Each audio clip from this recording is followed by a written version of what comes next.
Hi friends, இன்றைக்கி என்ன பதிவு அப்படின்னா தள்ளி விட்டுறாதீங்க. இன்றைக்கி வந்து யூஸ்ஃபுல்லான பதிவு தான். நம்ம கோல்டு எடுக்க போயிருப்போம்.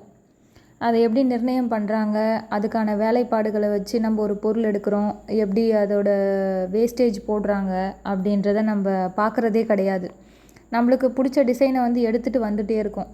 அப்படின்னும் போது கம்பேர் பண்ணி எடுக்கிறது அப்படின்றது வந்து ரொம்ப ரொம்ப இம்பார்ட்டன்ஸ். கோல்டு பொறுத்தவரைலாம் பார்த்திங்க அப்படின்னா, இப்போ கோல்டு எடுக்க போகிறோம், நம்ம பழைய நகையை கொடுத்துட்டு புது நகை எடுக்க போகிறோம் அப்படின்னா, பழைய நகைக்கு ஒரு விலையும் புதுசாக எடுக்கிற நகைக்கு வந்து செய்கூலி சேதாரம் ஜிஎஸ்டி எல்லாமே ஆட் பண்ணி கடைகளில் தராங்க. நம்மளும் வந்து அதோட டீட்டெயில்ஸ்லாம் என்னென்னு கேட்காமே எடுத்துகிட்டு வரோம். எத்தனை பேர் அந்த மாதிரி கேட்காம எடுத்துகிட்டு வரீங்க?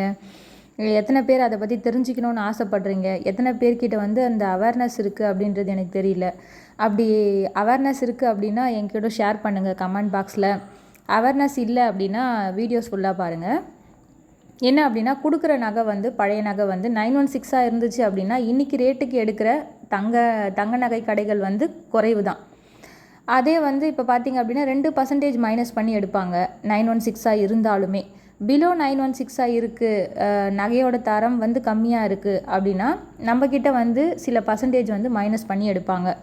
புது நகைக்கு பார்த்திங்க அப்படின்னா பொருளோட வேலைப்பாடை டிபெண்ட் பண்ணி நம்ம நகை எடுத்துக்கலாம்.